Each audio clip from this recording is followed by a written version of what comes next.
यह वीडियो बड़ा ही मजेदार होने वाला है, खासकर उन विद्यार्थियों के लिए जिन्हें फिगर्स ऑफ स्पीच में काफी परेशानी होती है। पहले समझते हैं कि कहते किसे हैं। A figure of speech is a departure from the ordinary form of expression और the ordinary course of ideas in order to produce a greater effect. मतलब ग्रेटर इफेक्ट लाने के लिए पोएम में इनका यूज होता है। और वर्ड और expression used not with its original meaning, कोई भी वर्ड इसके ओरिजिनल मीनिंग में यूज नहीं होता, बल्कि in an imaginative way to make a special effect. जब स्पेशल इफेक्ट लाने के लिए वर्ड का यूज होता है, that is called figure of speech.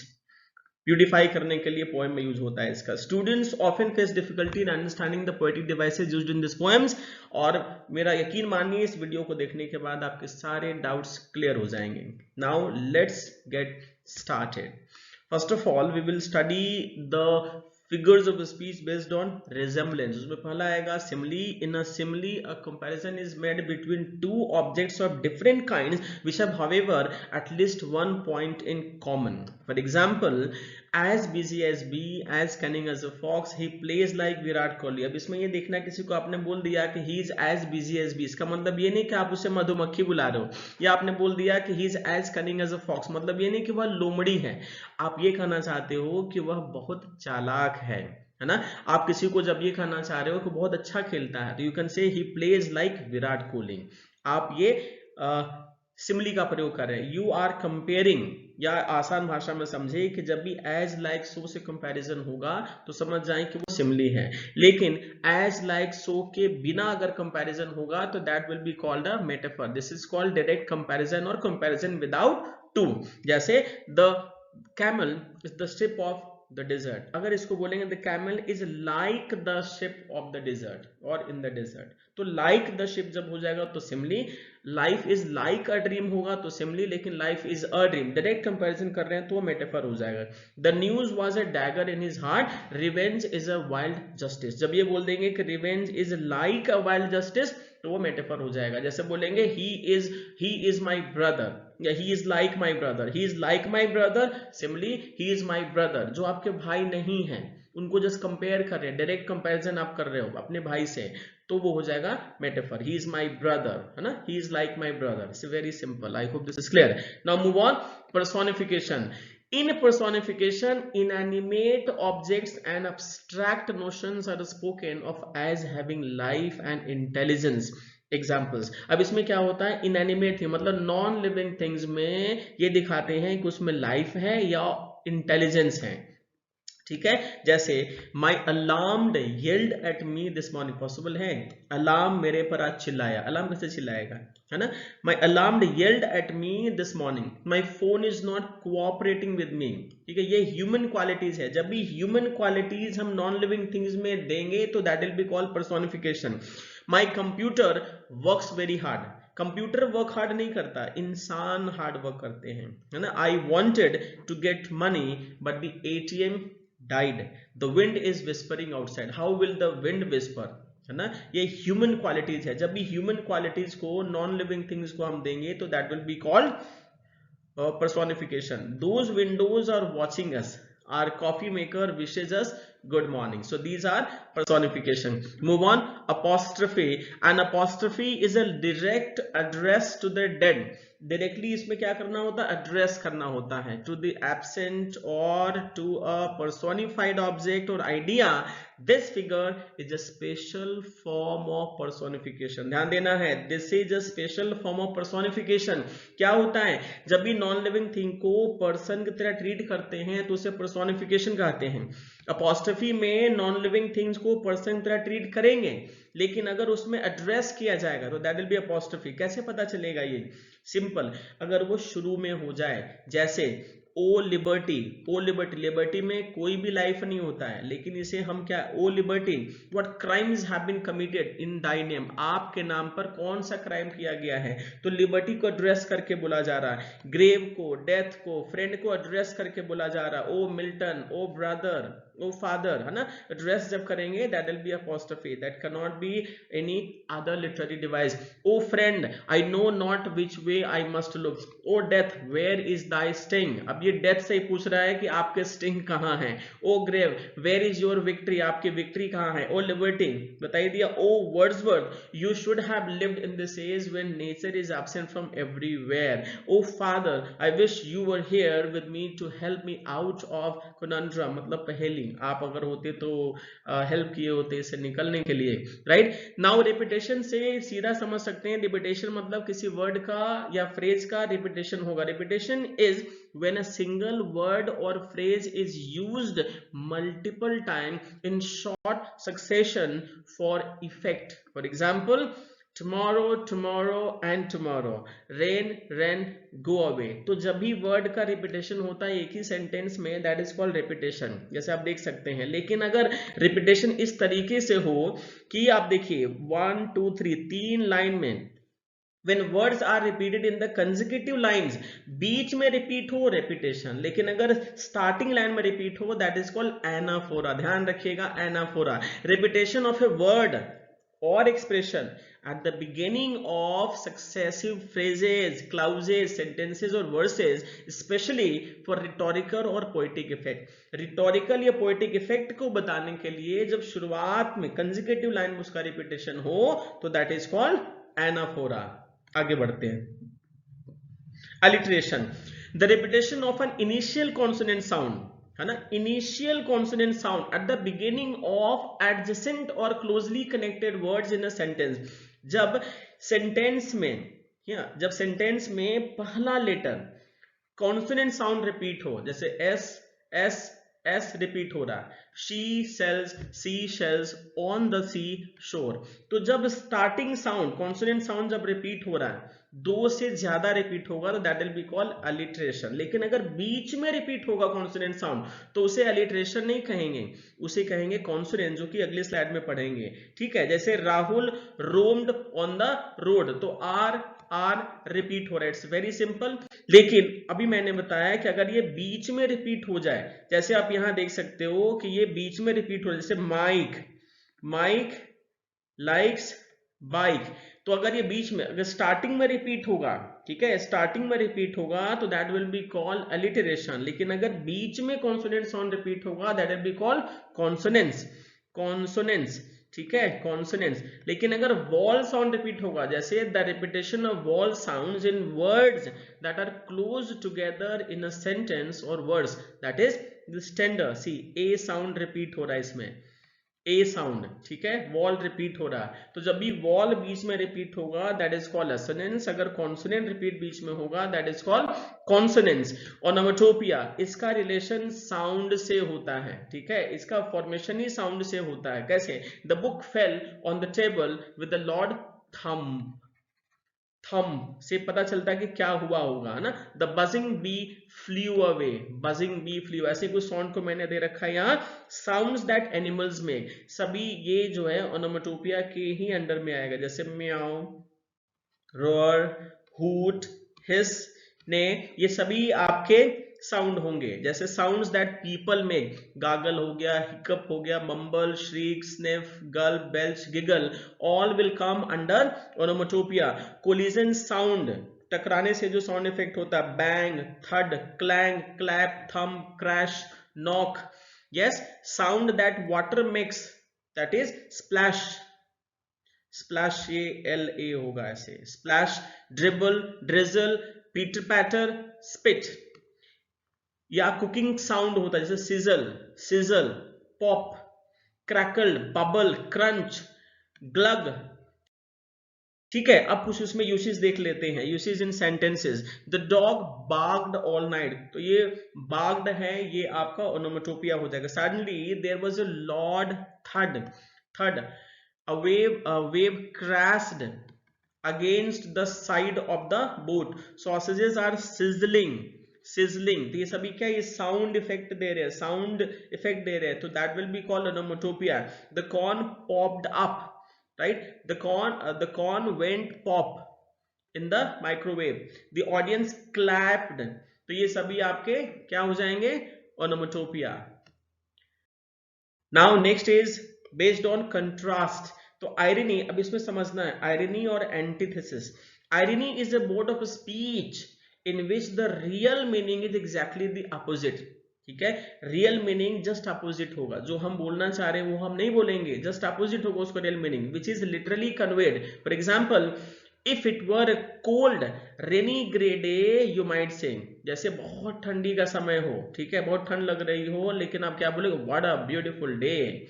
आप उसको ये नहीं कह रहे हो कि भाई बहुत खराब दिन है, लेकिन आप करो व्हाट अ ब्यूटीफुल डे, तो आप क्या करो, इसको आयरनी बना रहे हो। ठीक है, जैसे आपने 10th के बुक में पढ़ा होगा, आपको याद होगा, लेटर टू गॉड में ये पोस्ट ऑफिस में उसको हेल्प होता है ना, उसको पैसेज मिलते हैं, पैसों उसको मिलते हैं, लेकिन वो बोलता है कि मेरे 30 पैसों कम मिले। ठीक है, 100 पैसों जो मांगता है उसको कम मिलते हैं, तो बोलता है कि ऑल द एम्प्लॉय, अब अगली बार पैसा आप पोस्ट ऑफिस के थ्रू नहीं भेजेगा। Why? Because the employees of post office are bunch of crooks. तो वहां लिखा होता है बंच ऑफ क्रुक्स, लेकिन रीडर को ये समझ में आता है कि इसका मीनिंग कुछ और ही है। Why? Because post office employees were not at all bunch of crooks, on the contrary they had only help. तो जो लाइन लिखा जाए, जो लाइन बोला जाए, ठीक है, जो लाइन बोलने में आता है उसका मीनिंग एक्चुअली जस्ट अपोजिट होता है, तो दैट इज कॉल्ड irony। ठीक है, if it were cold rainy gray day you might say what a beautiful day। now antithesis में क्या होता है, in antithesis a striking opposition or contrast of words or sentiments is made in the same sentence। same sentence में contradictory ideas होंगे, और बहुत आसान तरीके से इसको समझने का है कि इसको ना conjunction से connect किया जाएगा। generally it is employed to secure emphasis, जैसे man proposes but God disposes, मनुष्य सोचता कुछ और होता कुछ और ही है। Speech is silver, is missing, speech is silver but silence is gold, to err is human, to forgive divine, many are called but few are chosen. तो देखिए, जब भी कंजंक्शन से दो कंट्राडिक्टरी आइडियाज को कनेक्ट किया जाएगा, that will be called antithesis. Very simple way to understand. Now, paradox. A paradox is a rhetorical device or a self-contradictory statement that can actually be true। ये क्या है, सुनने में तो contradictory लगे, लेकिन ये सही हो भी सकता है। जैसे the pen is mightier than the sword। देख सकते हैं कि ये कलम की ताकत तलवार की ताकत से कई बार ज्यादा साबित होती है, तो ये सही हो भी सकता है। That actually can be true. The more you give the more you get. जितना ज्यादा दूसरों को हम देते हैं उतना ही ज्यादा रिटर्न में भी हमें मिलता है कई बार। ठीक है, तो ये कई बार सही भी हो जाता है, इसलिए ये कंट्राडिक्टरी आइडियाज है। A paradox is rhetorical device और a self contradictory statement that can actually be true. Cowards die many times before their deaths। I can't live with or without you। अब देखिए ऑक्सीमोरॉन, क्या basic difference दोनों में होता है। Paradox वो correct हो भी सकता है, ऑक्सीमोरॉन में क्या होता है, oxymoron is a special form of antithesis. ये भी एंटीथेसिस का ही फॉर्मेशन होता है। अभी हमने एंटीथेसिस को पढ़ा, whereby two contradictory. Antithesis में हमने क्या देखा था कि एंटीथेसिस में हम दो कंट्राडिक्टरी आइडियाज को कंजंक्शन से सेपरेट करते हैं, ठीक है, या उसको कनेक्ट करते हैं। Whereby two contradictory qualities are predicted at once of the same thing. या बेसिक बहुत आसान भाषा में से ये समझना है कि जब दो अपोजिट वर्ड साथ में यूज हो, ठीक है, जैसे seriously funny, my sister and I had a friendly fight. See friendly fight, fight friendly कैसे होगा, राइट। तो वेल, जब दो अपोजिट वर्ड को हम एक जगह पर यूज करें, ठीक है, that will be called oxymoron. Oxymoron, moron का मतलब मूर्ख होता है, तो साथ बैठ गए, ठीक है। तो true fiction is my favourite genre to read. See true fiction, fiction मतलब काल्पनिक, ट्रू काल्पनिक भी है, ट्रू भी है, तो two opposite words will come together. ये बहुत ही आसानी से हम इसको पहचान सकते हैं। Seriously funny, do you have the original copies. Original भी कह रहा है, कॉपीज भी कह रहा है। कॉपीज मतलब जीरोक्स कॉपी होता है ना, और ये ओरिजिनल भी कह रहा है। Suddenly the room filled with a deafening silence, बहरा कर देने वाला साइलेंस, ठीक है। बहरा क्या करेगा, जब बहुत तेज साउंड होगा, ठीक है। तो ये अपोजिट वर्ड साथ में दिखा रहा है। शी इज प्रिटी अगली, अगली मतलब कुरूप, प्रिटी मतलब ब्यूटीफुल। तो ये दोनों साथ साथ आ रहा है। जब भी दो अपोजिट वर्ड साथ में है that is called oxymoron. Paradox में क्या हो रहा है, पैराडॉक्स में दो कंट्राडिक्टरी आइडियाज को हम एक लाइन में बता रहे हैं and that can be true, है ना, that can actually be true, वो सही हो सकता है या सही होता है, right. Now transferred epithet, transferred epithet में द एपिथेट, अब इसको समझिए कि एपिथेट ये होता क्या है। एपिथेट एक्चुअली इसका मतलब होता है एडजेक्टिव, है ना, एडजेक्टिव। तो the epithet is transferred, I mean adjective is transferred from the noun it is meant to describe to another noun in the sentence। मतलब सी अब इस एग्जांपल समझते हैं, जिसके लिए यूज हुआ है उसका मीनिंग उसमें ऐड नहीं होता है बल्कि ये किसी और वर्ड को डिस्क्राइब करता है, ठीक है। Describing words are called adjective. She has a happy marriage, देखिए मैरिज के पहले हैप्पी लगाया गया है, तो क्या मैरिज हैप्पी या सैड होता है? बिल्कुल नहीं, इंसान हैप्पी या सैड होते हैं, है ना। तो ये हैप्पी एक्चुअली में शी को रिप्रेजेंट कर रहा है, ठीक है। तो ये हुआ, this has been used before marriage, marriage के पहले इसका यूज हुआ है, लेकिन ये एक्चुअली में डिस्क्राइब किसको कर रहा है? शी को। तो this will be called transferred epithet. एक बार फिर से समझिए कि जब भी किसी एडजेक्टिव का प्रयोग किसी नॉन के पहले हो लेकिन वह एडजेक्टिव उस नॉन को डिस्क्राइब ना करते हुए किसी दूसरे नॉन या प्रोनाउन को डिस्क्राइब करे, that will be called transferred epithet। yes, like we spent a sleepless night। अब ये स्लीपलेस नाइट, स्लीपलेस कैसे हो सकता है ना। तो ये स्लीपलेस किसके लिए होगा? We, the kettle is boiling. अब ये कभी कैटल कैसे बॉयल करेगा? यहां जब हम बोल रहे हैं द कैटल इज बॉइलिंग का मतलब जो भी कैटल के अंदर है, चाहे वो चाय है या पानी है, जो भी है वो बॉयल कर रहा है, ठीक है। तो ये बॉइलिंग वर्ड जो है ये किसके लिए यूज हुआ है? कैटल के लिए यूज नहीं हुआ है, वो यूज हुआ जो उसके अंदर है। तो this is transferred. The cycle is punctured, cycle कैसे पंचर्ड होगा? पंचर होने का काम किसका होगा?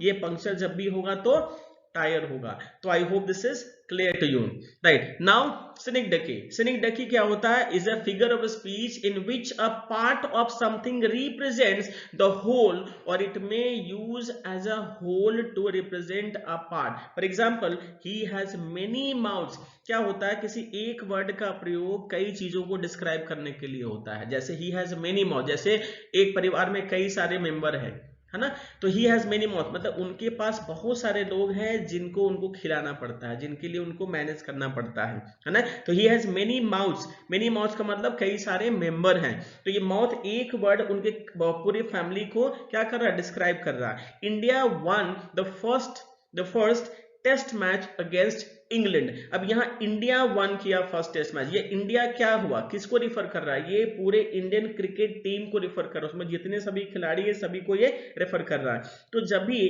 कोई एक वर्ड पूरी फैमिली को रेफर करे या पूरे ग्रुप को रेफर करे, that is called synecdoche, right. Now he showed off her new wheels. अब ये देखिए, he showed off, he showed off her या he showed off his new wheels। उसकी वो, ये wheels का मतलब क्या है? कार से है, ठीक है। जब ये वर्ड कार ना बोलकर कोई दूसरे वर्ड का इस्तेमाल किए उसको रेफर करने के लिए, ठीक है, वो पूरे वैन को रेफर करने के लिए, कार को रेफर करने के लिए, तो उसमें उसे हम बोलेंगे सिनिकडकी, ठीक है। तो synecdoche is a figure of speech in which a part of something is represents the whole.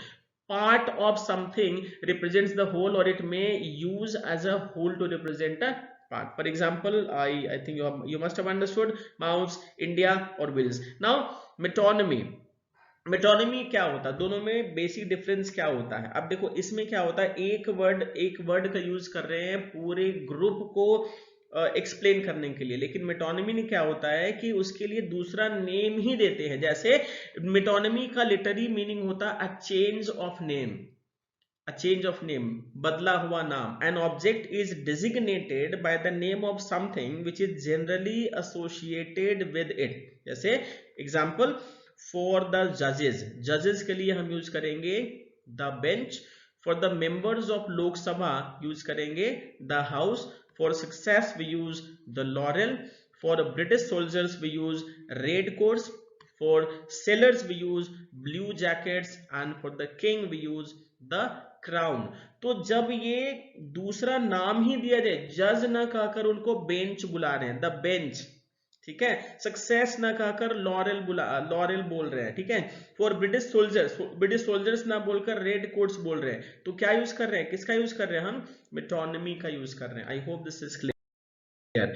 Now hyperbole, तो एग्जैजरेशन और over statement is called hyperbole. Simple आसान भाषा में समझिए कि किसी चीज को बढ़ा चढ़ा कर बोलने की प्रक्रिया है ना, दैट इज कॉल्ड हाइपरबोली। इसे हाइपरबोले नहीं बोलना है, कई लोग ऐसा बोलते हैं, दिस इज हाइपरबोली।